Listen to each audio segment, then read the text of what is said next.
Views expressed on this program are those of the hosts, guests, and callers, and are not necessarily those of this station, its management, or other advertisers. You're listening to Transformation Talk Radio.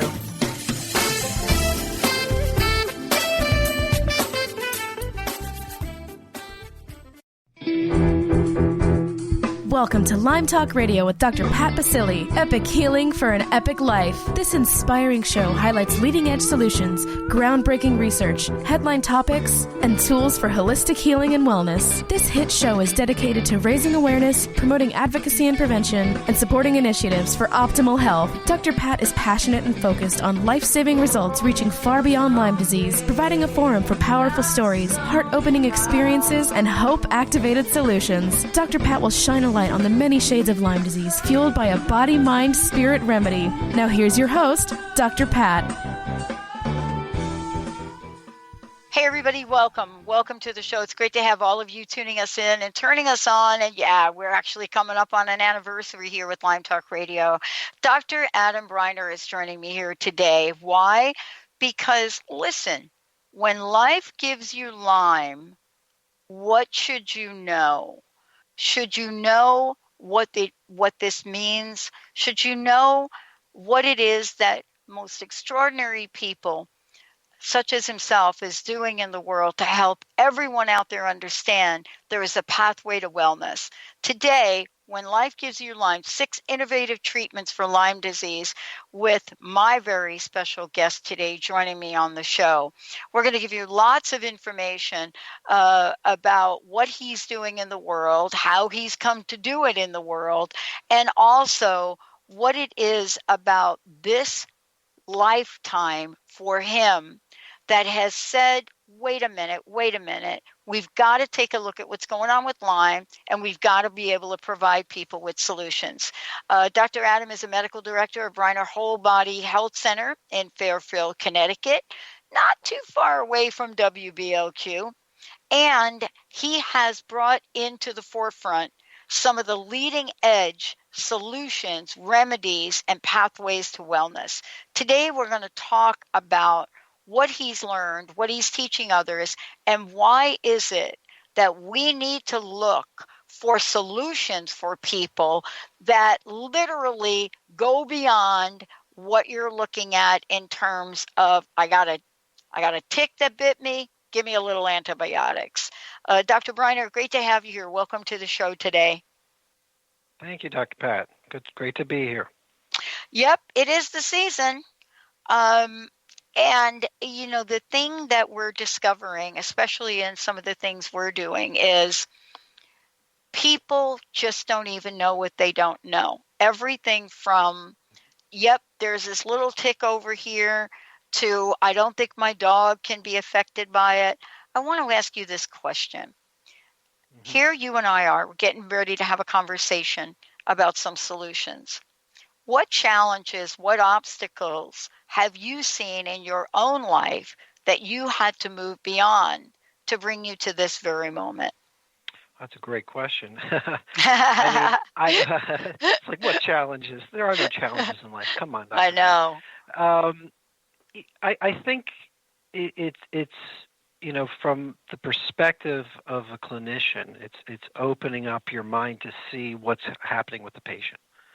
When I'm a naturopathic physician, and of course we're all very well trained in natural therapeutics and natural medicine, but while Lyme was a bit known, it really wasn't taught when I was in school. I think now it's starting to be known about this. I mean, I was one of the very first naturopathic physicians to ever attend one of the International Lyme-Associated Disease Symposiums. Yeah. And it's you're seeing people coming in with these multitude of very complex disease states, multiple symptoms that span everywhere across the board, and it's always that detective being able to figure out, well, what's going on here, and what can we do about it. I was in naturopathic medical school. I was passionate about a very certain types of aspects of it. And one of the things I never thought I'd really be dealing with a lot was neurology. But I tended to really find it more and more interesting. And as I graduated, I really started doing a lot with neurological conditions, and really started learning from the tops in the world about things like hyperbaric oxygen and neurofeedback. And that got me looking at things a whole different way. And I was starting to see these patients come in and see how they reacted to some of the therapies we were doing. And then lo and behold, I started understanding a little bit more about Lyme disease. Yeah, I think this is a journey that when I look at, and I'm from the East Coast, I'm from the Northeast. I'm in Seattle now, but I'm from the Northeast. And I have to tell you, it's mind-boggling to me.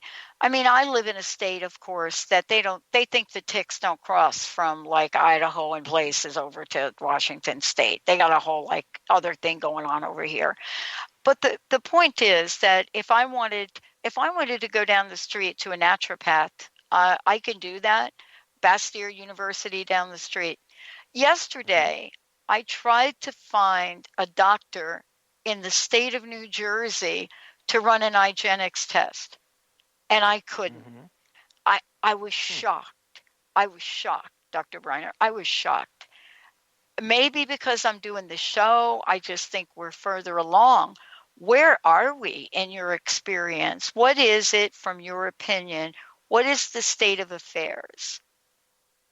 Well, I think as far as awareness goes, I think we're way far beyond where it was when I started off getting Lyme, 13, 14, 15 years ago. As far as the awareness for the public, people are aware of this now. Now, an amazing thing in medicine is politics. It happens. It's all over the place. Oh boy, are we hearing that today, though? Yeah, I mean, it's an amazing thing that you understand. I don't know where you came up in the Northeast, but Connecticut, we're only about an hour from Old Lyme, and that's where Lyme disease got its name. Okay, a lot of people call it Lyme's disease, and I'm like, no, it's not Lyme's, it's Lyme disease, just because of the name of that town, and that's because they started seeing these young kids getting these arthritic conditions, and they were trying to figure out what's this juvenile arthritis, what's going on, why is it clustering, and eventually they found a causative agent being the spirochete, the Borrelia bacteria, and Bergdorf from Yale was the guy who made that discovery. So Yale kind of became, where Lyme sort of was at least labeled and described in the medical literature. And for whatever reason, some of those doctors from Yale and some of the surrounding organizations associated with it have become sort of, they think the owners of this. Yeah. I mean, who the heck wants to own a disease? But this is what they've, kind of like put themselves to be, okay, well, and they don't really recognize chronic Lyme. I mean, we've seen patients come in who've, with horrible neurologic and psychologic Lyme disease. And because they're not recognizing that there's something called chronic Lyme, it's these people just, they keep going to psychiatrists, they keep sending them with all these different psychiatric meds that don't work or make them worse, and people have various types of, other presentations, and Lyme's not really thought of. It is becoming a little bit more thought of now. I mean, some doctors, I go, wow, that's great. Look at that neurologist ran Western blot. Of course, it's your standard CDC Western blot, so it's not always going to come up with things. But I think, so there is that political paradigm within just the allopathic medical world, which says, you're 3 weeks or, 21 days or 1 month antibiotics, it's all over, it's done. There's no such thing as chronic Lyme. And then you have a lot of Lyme literate docs out there saying, no, this is serious. We got to be able to treat this longer and harder and, better. And what do we do? And then that means that you're in the whole world of literate docs. And then you have the idea of, well, how do you treat this thing? Do you just give antibiotics forever and ever? Mm-hmm. And then you have someone like me who's a naturopath who's looking at it through the prism of removing the obstacles to cure and helping the organism, the whole body, heal as part of that plan rather than just going after some bug. Yeah, I love that I'm talking to you about this, because I will tell you my own journey is exactly like you talked about.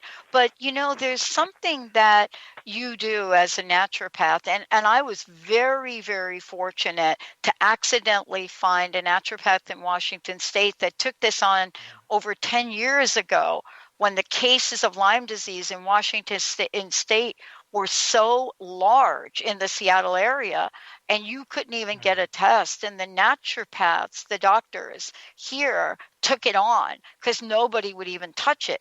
But I'm preaching to the choir when I'm speaking with you, don't you think? Yeah, I mean, I told one of the leading Lyme docs one time, I said to him, Lyme disease is a litmus test for the for allopathic medicine. Mm-hmm. Because what doctor out there in the allopathic world is going to see this disease they can cover in one person, many different disciplines of medicine: cardiology, neurology, gastroenterology, rheumatology. It's like goes on and on, all the ologies. Yeah. And that's what happens. Everyone goes from one doctor to one to the next. Eventually they're in psychiatry, and you're just crazy and everything's fine. Your blood work looks great, and here's your antidepressant or something. Yeah. So so they're not trained to deal with a system that is in a state of dis-ease. They just like to deal with these diseases. So it's a hard thing, even for some of the Lyme litter docs. There's some of them are getting it, and there are a lot out there. Thank God now more than before, who are starting to realize, we got to do more than just kill this bacteria. Yeah. So this is what I want to do. I want to take a short break. When we come back, I want to talk about what we've learned. What are some of the treatments? And I love what you said, because there are people that are getting well, have gotten well, and want to share what it is that has been discovered. You're one of the doctors that has not only discovered it, but you're actually implementing it. And for those of you out there, if you've got questions for today, 1-800-930-2819. When we come back, we're going to be talking about what are these 6 innovative treatments. And for those of you out there, I'm sure you've got a few more. Give us a shout. We're going to take a short break. When we come back, I'm going to give you lots of information so you know to contact Dr. Breiner. Stay tuned. We'll be right back.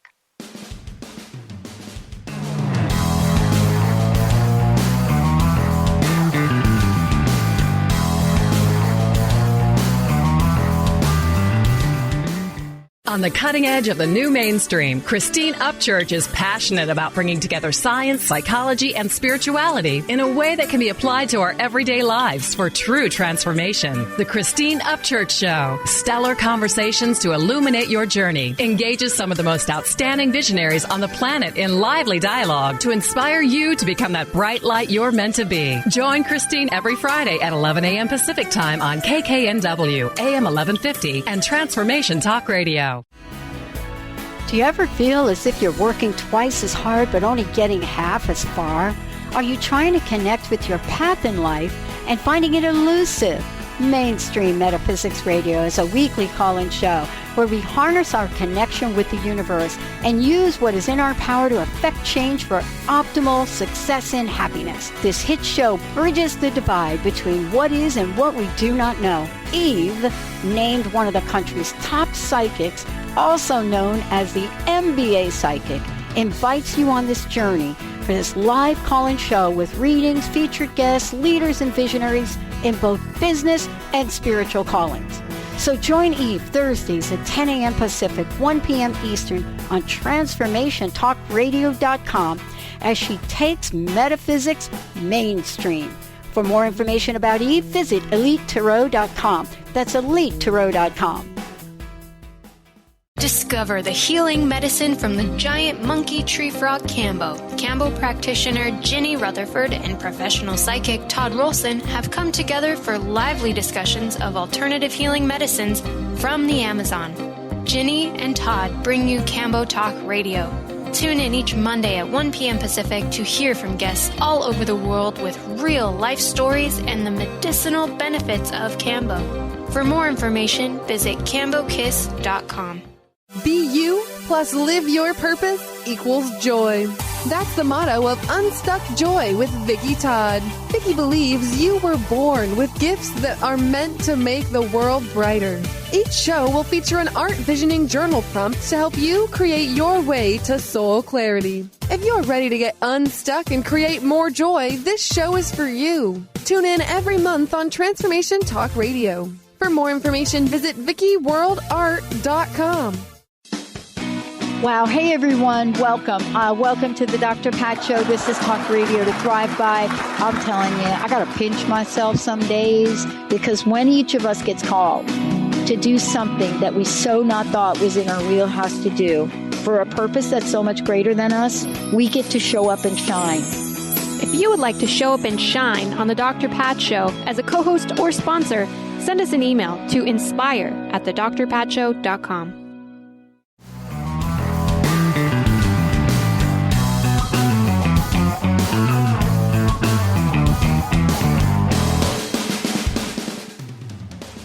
Yeah, that's what I'm talking about. You know what? What a great show today. For those of you out there, when life gives you Lyme, 6 innovative treatments for Lyme disease with my very special guest, Dr. Adam Breiner, joining me here today. Before we jump ahead, though, would you mind, Dr. Adam, giving out all of your information, how people can find out more about you, how they can get copies of whatever it is you're publishing, all of the above? Okay. Probably the best place to check me out is at wholebodymed.com. So that's WHOLE, B as in boy, BODYMED.com, wholebodymed.com, and that's my website. We have our phone number there for the clinic at 203-371-8258, and I'm in Fairfield, Connecticut. I love it. You know, I think we've made great strides in certain areas, but I also think the greatest strides we made are because of people like you that have found solutions that are working. Please share with us, what you've discovered and what some of these treatments are that you're implementing in your day-to-day healing practices. Okay. I think, before I get into specific treatments, I think it's very important to think about the overall aspects of what we're trying to achieve. Okay, so you have the idea, again, the bug, all these Lyme or Borrelia bacteria, and people, again, we use Lyme a lot of times loosely. It's like tick-borne diseases, or looking at, Bartonella, Babesia, all these co-infections and viruses, etc. But it's all about the environment where those bugs hang out. So if it's just like saying, well, why do people go down south for the winter? Because they don't want to stay in the cold and, they want to go to a warmer environment. Well, these bugs are going to hang out in a body that's going to be a proper, hospitable place for it. Okay, so what is it really like? What do they like? Well, they like an immune system that's not functioning so great. Well, how would an immune system not function great? Well, maybe there's certain micronutrients that are deficient in the body. Maybe the person's got a lot of toxicities. Maybe the person's under a huge amount of stress, or they just gotten, some kind of accident and they have inflammation happening. Maybe they have food sensitivities that are causing inflammation throughout the body. And it goes on and on and on from there. So if we think about that, then you have to think about, well, what can you do to help those things? And what can we do to test for it? So that's kind of where we look at with patients when they come in, is first of all, what are we dealing with? Now, you mentioned certain blood tests like IGeneX, which is a great lab out of Palo Alto, California. Yep. We have some other ones that we've been using as well. But blood tests don't always pick up on everything. Right. That's just the fact. There's a lot of reasons for it, and we don't have to get into it now. But I've been using for many, many years something known as EAV, or electroacupuncture, according to Vol. Have you ever heard of that, Dr. Pat? Yeah, well, I heard of it. I haven't had the pleasure, but I'm excited to hear you talk about it because it makes perfect sense. Okay, but it would make sense to you and me. But I want to explain why it makes sense to the people listening. Right, absolutely. Well, I don't know if you've covered it before, but for everybody out there, Dr. Vol was a scientist out in Germany in the 60s or so. He was doing an acupuncturist, a medical doctor, an anatomy professor, and he found that the acupuncture points, everyone's heard of perhaps acupuncture, but these meridians, these electromagnetic energy pathways in the body, that's what chi is. Chi is this electromagnetic energy. These meridian pathways, if you go to the acupuncture point, you can see that skin has a different electrical resistance and conductance than the surrounding skin. So think of these acupuncture meridians as rivers of energy, the acupuncture point as a welling point into that river. Okay? So Dr. Vol found that if he were to take like an ohm meter, which measures resistivity and conductivity, and he put it on one of those acupuncture points and had the person hold like a brass bar at the other side of their body, you could see how the electromagnetics flow through that acupuncture meridian. And so after that, he found that you can test for weaknesses in the body. Now, what else Dr. Vol sort of serendipitously found out is that one can test for things that might balance that meridian or meridian point, and we can also maybe detect what might be causing some issues. So what does that mean? Everything has a unique electromagnetic signature. Okay, just like we all have our own thumbprint, everything vibrates at a certain frequency. Right. So if we were able to take that frequency and pass it through the body, and let's say that meridian pathway, let's say it's a large intestine, you're going to a specific acupuncture point that, let's say, deals with the sigmoid colon, and then you're seeing the sigmoid colon has an energetic drop, and then we send a signal for some pathogen into that place, let's say like Borrelia burgdorferi. And now you get a change in that conductance and resistance in that spot. Well, that becomes a signal detection, okay, of that pathogen. Does that mean that it's proof that you have that pathogen? Not necessarily, but it does give us information, okay? So we're able to test the body and see what signals are being detected for these co-infections, for, let's say, heavy metals and chemicals and all these other things. And we can tell maybe how strong or weak those signals are.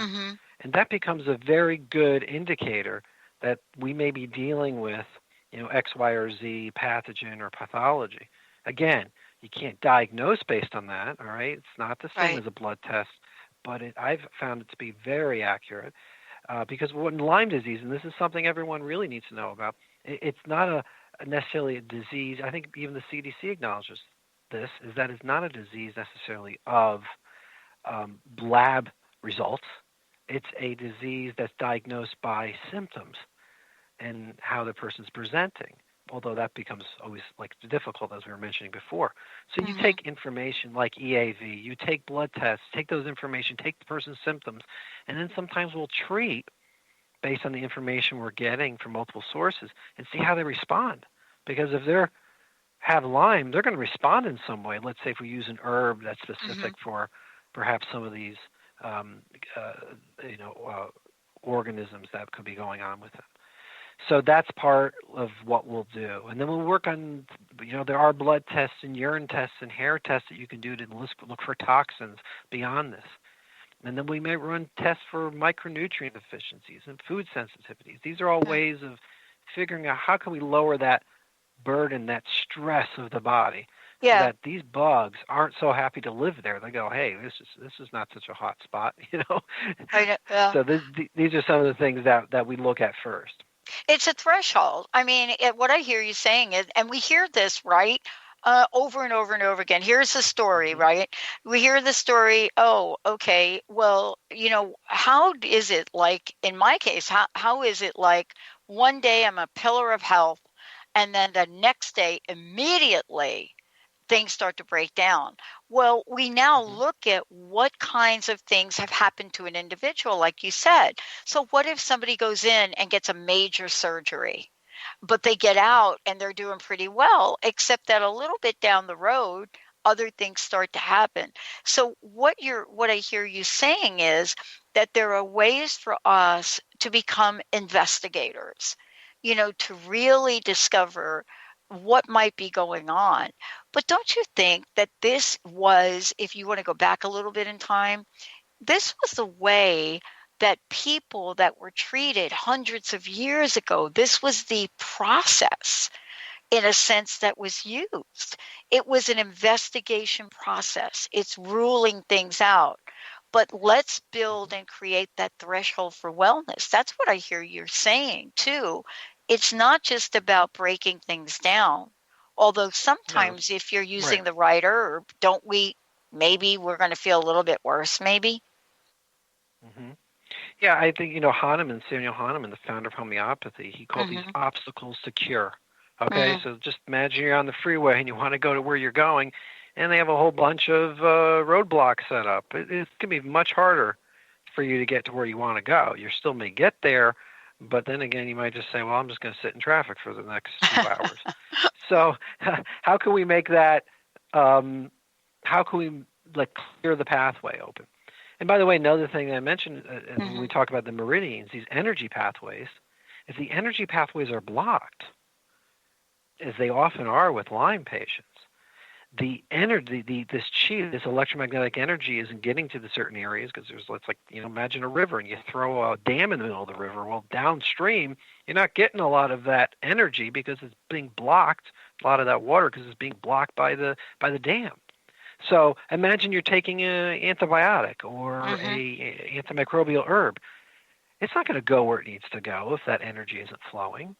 So a lot of times we use techniques to help that along, which I have somebody here that does an amazing Japanese Reiki. It's nothing like American Reiki or that we know in the West, but it's very, very different, using almost like the meridian acupuncture points and pulse and tongue diagnosis. But someone who has a really good acupuncturist, that could also help open those pathways. And then we can start this healing process because we want to detoxify the body, okay? We want to do things like that. So that's part of it. But now, I mean, we could talk about some of these other therapies that I've been using, which are kind of cool. For instance, let's talk about hyperbaric oxygen. Yes, let's. Okay. Hyperbaric oxygen is oxygen under pressure. Okay? A lot of people mispronounce it. I'm going to hyperbolic chamber and whatever they want. You're not going to hyperbolic. It's hyperbaric. Okay? It means excess, baric pressure, excess pressure. And oxygen means we are putting in 100% oxygen into them. Okay? We have what's called a monoplace chamber where one patient goes in and we literally fill the chamber with 100% oxygen. And as you increase the pressure in the chamber, that starts dissolving the oxygen into the bloodstream, where at a certain point, the red blood cells aren't even important because the plasma is carrying more oxygen. And then it goes into the cerebral spinal fluid and into your joints and into everything at a much, much higher level. We know we need oxygen like nothing else, right? 4 to 6 minutes, no oxygen, you're gone because it's the main molecule for life. And it also has an effect on the genetics. We just started learning this several years back. The over 8,000 genes that we know of are turned on or off by just one hyperbaric session. So we're also creating like a genetic effect on the body to increase the immune system, get new blood vessels formed to areas, get stem cells circulating. So it's amazing. So we use it for neurological conditions and brain injuries and things like that. It also helps heal the blood-brain barrier. Now that is affected a lot by the spirochetes, these Lyme bugs. They corkscrew right through the blood-brain barrier, and they go right into the brain and the blood vessels, and they cause inflammation. And if we were to look at something like a brain SPECT scan, which measures blood flow perfusion through the brain, if you look at a Lyme patient, someone who's got neuro-Lyme, they have all these looks like spots that are low flow through their brain. Yeah. So hyperbaric can help with that. It also these bugs, specifically Borrelia, doesn't like a lot of oxygen. called a microphilic anaerobe. That means it likes it just a little bit, but not a lot. That's why it likes to go into, tissues and things like that, away from the bloodstream. Joints and things like that don't always have a lot of oxygen. But here we're super saturating the body with oxygen, so people will have die-off in a hyperbaric chamber. So I don't always just use it, though, to say, well, I'm using this as another killing device, but we'll use it to help the body in its healing process and helping heal the blood-brain barrier. And we don't use it for every case. It depends on the case and what we're trying to achieve. Yeah. One of the things I want to ask you about with this, too, is that, we always wonder, and you just said it, so I want to really stay with this. People wonder, they say, well, why is this confused for the famous rheumatoid arthritis? Why is it, and let's just pick one thing, because we could pick a lot, but let's just pick that one thing. And people wonder, well, wait a minute, it's rheumatoid arthritis, been around, got to be this, got to be that. And yet at the same time, I want to get back to what you just said about oxygen and the body. So if we have a condition where we have something in our body that doesn't like oxygen, and it has this unique detector of where to go where there's no oxygen, right? I'm almost like making a little sci-fi movie here. But it has a knowing of, oxygen, that doesn't feel good. Let me move over here. And it will move to a place, right, where it is most comfortable and most protected. And so what does it do when it gets there? So this is the question. So let's say it does find a nice, new, happy mansion home in the joints. Then what does it do? Because people don't understand necessarily how this works and why some of the treatments we're talking about today are highly effective. Well, you have to understand, they're just doing what they do. They're not, they don't have an evil agenda. No. They're not to conquer the world. They're just there to replicate and live and, move on to the next host. That's all they do. They're good at doing it. And one of the reasons they're good at doing it is they're good at evading the immune system. So again, you think about the standard of care is antibiotics. And antibiotics have their place. It's not like that's always evil, but the antibiotics are, they're very precise in certain types of things that they're going and killing. And what it seems to be, and this is why I think we see chronic Lyme disease, besides the whole idea of the toxic body, is that these bugs are really good at going and saying, whoa, look at my friends just all got killed off. I got to do something. And they change their form, or they wall themselves off with the city, like a wall with, protection called a biofilm. And they can hang out. And they're like, well, it's exploding, doxycycline around me. I'm just going to, shut the door and wait this out. And they do. That's right. And when it's done, they come out and they're like, wow, it's a nice day out. Let's go replicate and, go drill through some more tissues and cause some more inflammation. And, and then all of a sudden symptoms come back. So that's kind of what they do. And, I haven't talked to Baccili recently to know why they're doing it, but I take it that they're just, trying to exist. Well, I think they're doing like what we do. I mean, if we were to sort of, put ourselves in their shoes, just like human beings, we're not going to take ourselves and embed ourselves in more pain. Meaning in life in general. We're not going to look at a situation and say, oh my God, that's a horrific situation. Let me take the fast train to get there. And there's like a naturalness for you along the way in helping people and healing people.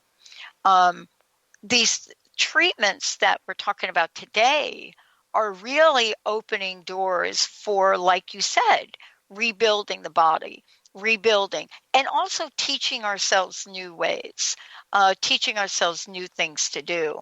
What is it that you are using in terms of herbal formulas and antimicrobial herbs? I would like to talk about that because, a couple of people listened to a show not too long ago, went online, ordered a few things, decided they were going to take them, and emailed me and said, oh my gosh, I don't feel good. And I'm like, you have to go to a doctor.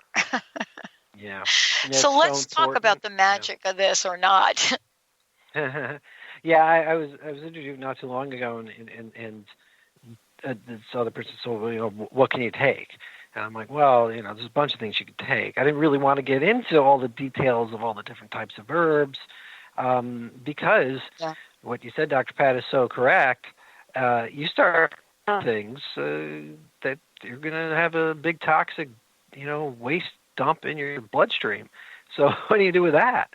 Your body has to be prepared for that. So we'll use different herbal formulas that will help the body and homeopathics, by the way. Homeopathy we use a lot to help the body support the organs of detoxification, your liver, your kidneys, and people need adrenal support a lot of times as well. But your skin. What if you're not sweating? That's a detox route. What if you're not pooping? You can't go start detoxifying somebody and they're not evacuating. And all of a sudden you're auto-intoxicating. That means you're re-intoxicating yourself with everything that you're just trying to get rid of. Yeah. Whether that's with Lyme or pulling out heavy metals like mercury. I mean, you can really make them not feel well. So that's like the first steps, is just like saying, okay, let's make sure that the body is able to clear this stuff out. Yeah. And then the next step is, okay, now using things to, let's say, go after these organisms.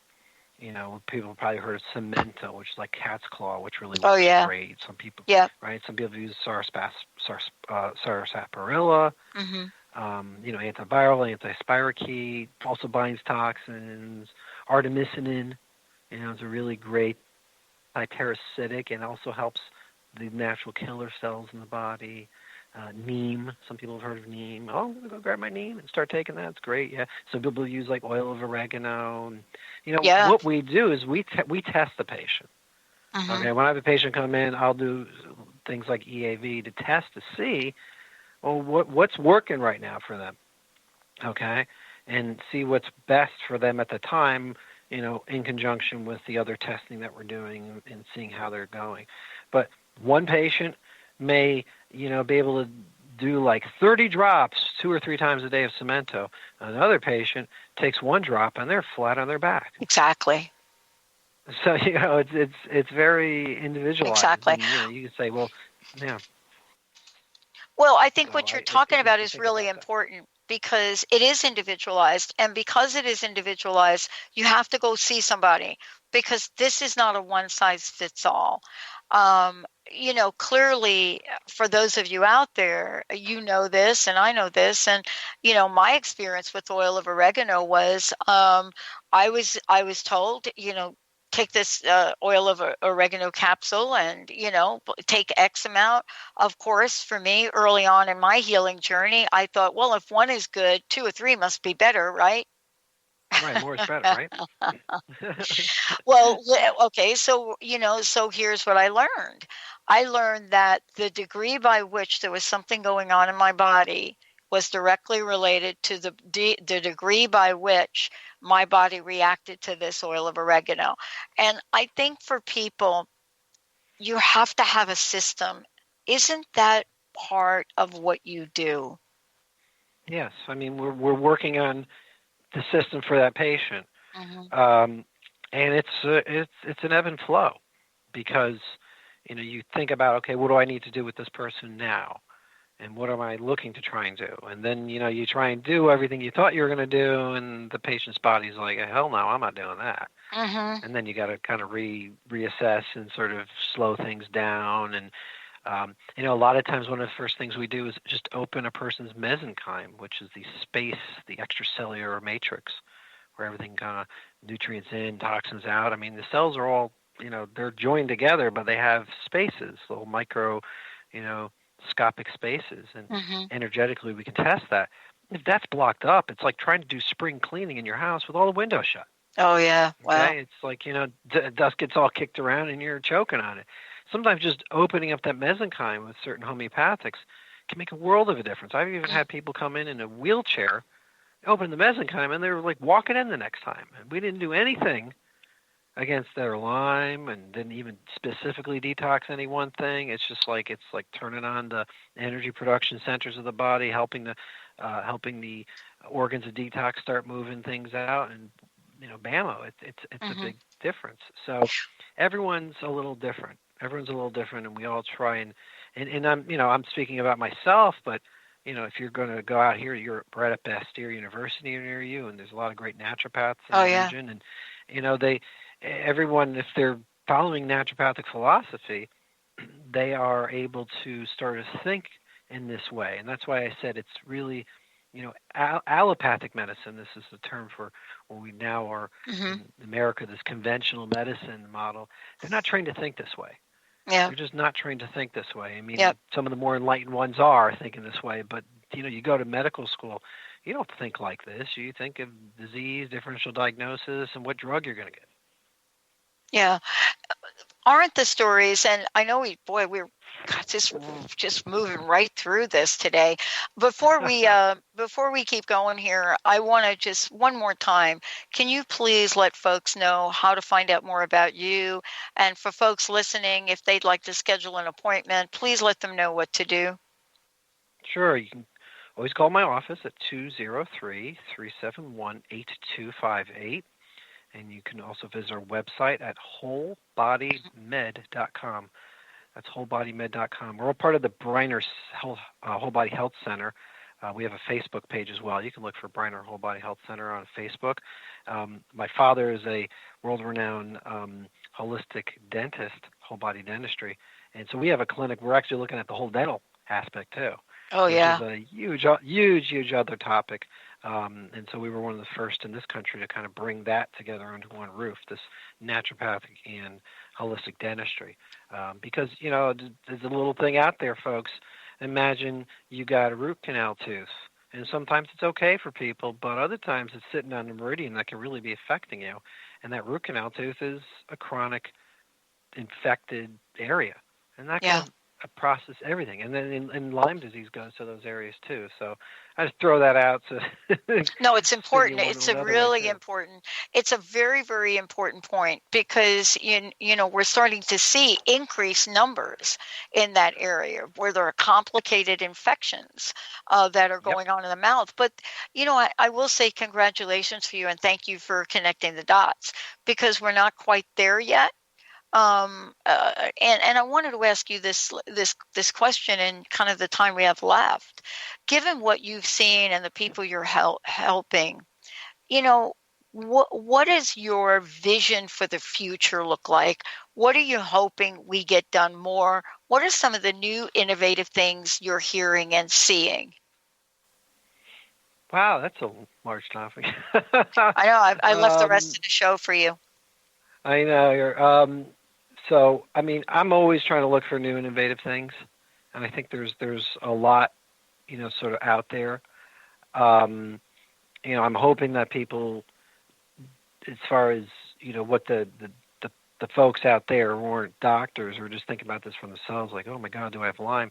It's also just try and find somebody that knows a bit about it. See if their philosophy rings true for you, and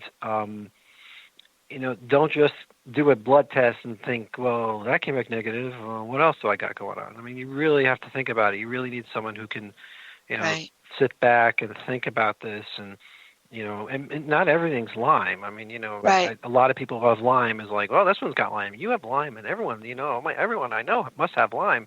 Someone's got a cardiac thing. Well, you got to have Lyme. No. Go see a cardiologist first. Rule that out. Don't just assume it's Lyme. But a lot of Lyme patients have cardiac symptoms. So, we have to think about that. But, thinking about what you can do preventatively to help your body out. And this is also on the emotional plane, too. Can you help yourself with all the stressors that are out there, in one's life. So, there's a lot of professions that cross into this, and it's not just the naturopaths. I mean, you're thinking a lot of different people that could be helpful for you. As far as techniques, technologies, again, different people are researching perhaps different herbs or combinations thereof, or the energetics of how these things are interacting with the body is huge. Our body is an electromagnetic, energetic system first. What you touch and feel is physical, but that is all made up of energy. We are just congealed energy, so think about that. So you have to think what could be affecting those energies. Diet, of course, is really, really important. And we have to think about, not just food sensitivities, but what things can, sort of raise the vibrational state of your body. The types of foods you're eating. Think of why is Lyme becoming such a huge problem now, and we have so much changes in our food supply. Right. From genetically modified organisms, and we're doing more with things in the environment, and to ourselves. A lot of people are more vaccinations than they ever had before. We have Wi-Fi where this just didn't exist 30 years ago, and cell phones, and who knows how this is affecting us. So we have to think about this, And then we have the good old horrible implanted toxins like, mercury fillings. Hey, let's put a neurotoxin in this person and let them walk out the door. People are walking around with that too. Another of the great imposters, just like Lyme is. It can show up as so many different symptoms. But, technology-wise, things like neurofeedback is one of the things I've been doing since, I started out. And that is a way, and when I started out, it really wasn't heard of much. Mm-hmm.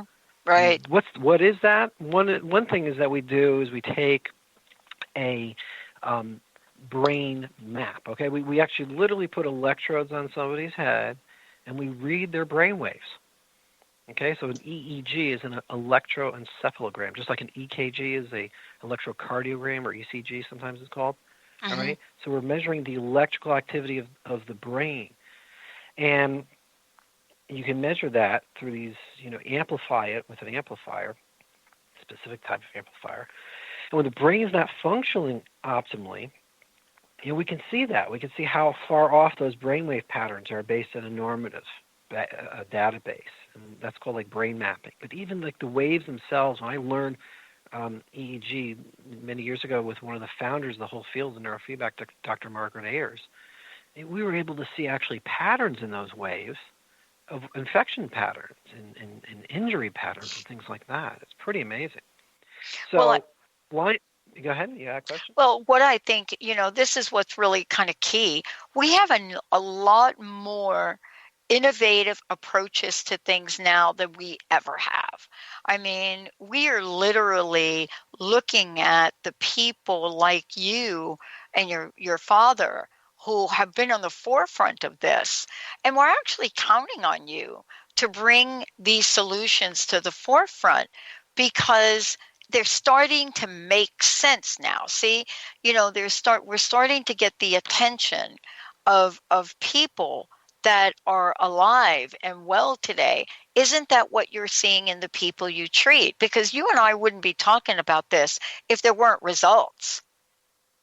Yeah, well, there are results out there, and I think, but people have to understand that each person has a different result, and depending on where you're getting them in their process of their illness, it's a matter of, again, bringing that system to be as strong and resilient as possible.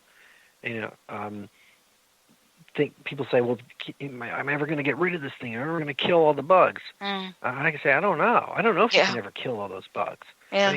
People walk around with beta-hemolytic strep in them, and they don't have strep. They don't have the symptoms of a strep throat. But it's because their body just isn't a hospitable growth environment for it. So if you can make your body a not-so-great growth environment for these bacteria to run free and, do what they do, maybe there are some bacteria hanging out, but it's probably just not affecting you, right? That's why some people can get really sick and some people just won't. Yeah. It's just, so when I was talking about the EEG and the brain, we could see changes. We could see like these slower waves, these delta and theta waves, which are seen, mostly when you're sleeping, will have increased amplitude in the brain who have dysfunction with things like Lyme, where their blood flow isn't going so well. So we can literally teach the brain through something called neurofeedback, or like every time, imagine we hook the brain up to this EEG computer, and we read the brain waves, and we say, okay, every time brain you do a good brainwave pattern, I'm going to give you a reward. And that could be like a patient's looking at, let's say, a TV screen and a movie's playing, and it gets brighter instead of dimmer when they're doing well, or they are having a video game that starts getting points when they're doing well, and also have an audible like beep or ding. The brain goes, oh, that's cool, that's different, and that's called feedback. So every time it hears that, it wants to pattern itself again. So as it patterns itself again to this quote-unquote proper brainwave state, blood flow and everything starts increasing in the brain in those areas that you're working on. And remember we talked about before is that Lyme restricts blood flow to areas, so you start getting that to the brain. So a lot of patients with Lyme have let's say brain fog, right? And it's like feel like they're in fog, or they can't concentrate, or some people who all of a sudden will have anxiety, or they really never had much of it before, and now it's like really bad. So you have to try and shift the way the brain is the energy in the brain, and try and unstick those patterns. And that's something you can do with things like neurofeedback. Now, again, you still have to deal about the bug too, because if you just do this all day long, you're working against the tide. You have to do other things. So it's not always what we do right off the bat, but it can really help people symptom-wise. So there's that, and use like magnetic coil therapies, where we're actually giving the brain certain frequencies it needs, and where we know we can map and very specifically feed that frequency back to the brain to help it out. So there's a lot of things we can do, and we're always looking, what else can we do? What else can we do to help the body out? Yeah. I mean, I think one of the most exciting things I'm looking at right now is ozone therapy, and that's a whole show in itself. And, what works, what doesn't, the innovations done there. Certainly the mechanics of it not really being innovatively created here, but abroad, different therapies being created. But the point that I think of today and today's show, and thank you so much for bringing this forward, is that in the world we live in today, we have solutions today we didn't have 3 years ago, we didn't have 5 years ago, and we certainly didn't have 10 years ago. And I think that's, for me, that's the thing that I hope people listen to today, is not to give up. Yeah, don't give up.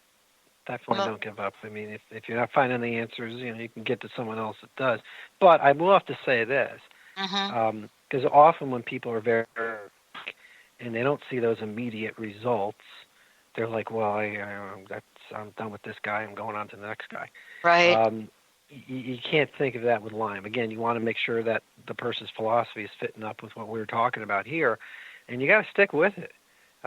Doctor shopping is never going to get someone better. The people who tend to be very sick in doctor shop don't ever get well. They are just on this perpetual, journey of just doing things. So, there's not just one way to treat Lyme. There are other ways, and people have to understand that. And sometimes you can bring them together. Sometimes we have patients who are seeing multiple practitioners, and if we can somehow figure a way to coordinate that care, that's very good too. I agree. I just caution people against that. I agree. In the end, many of us now have been able to do our homework, because there is lots of information available, and we're doing shows like this. So I want to thank you so very much. Thank you for all that you do. One last quick question, personal message. What would you like to leave us with today? Well, I think it has something to do with what we just said. It's don't give up. There are answers out there, and just you are your best doctor. You're your best person to know what's going on with your body. And yes, there's a huge amount of information out there. It's actually overwhelming. So do some of your research, but don't sit on a computer all day long and wonder about, do you have this, do you have this, do you have this, do you have that, because you're really you can get very almost too into it.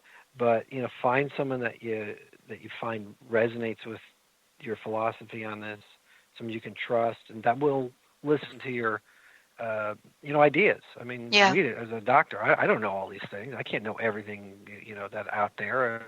Sometimes a patient will bring something new in and be like, oh, okay, that's kind of interesting. Exactly. Maybe we should try that too. So, someone who can work with you. I think that's very important. But, don't give up hope. It's going to be a long road, but, you can get better, and just remember that. I love it. Thank you so much, Dr. Breiner. Thank you all for tuning us in and turning us on. And if you missed any part of this, go to lyme-talk-radio.com or Transformation Talk Radio. Be well, everyone. And as Dr. Breiner said, don't give up hope. Thanks for listening to Lyme Talk Radio with Dr. Pat Baccili, Epic Healing for an Epic Life. This inspiring show highlights leading-edge solutions, groundbreaking research, headline topics, and tools for holistic healing and wellness. This hit show is dedicated to raising awareness, promoting advocacy and prevention, and supporting initiatives for optimal health. Dr. Pat is passionate and focused on life-saving results reaching far beyond Lyme disease, providing a forum for powerful stories, heart-opening experiences, and hope-activated solutions. Dr. Pat will shine a light on the many shades of Lyme disease, fueled by a body-mind-spirit remedy. For more information, visit lyme-talk-radio.com and tune in next time.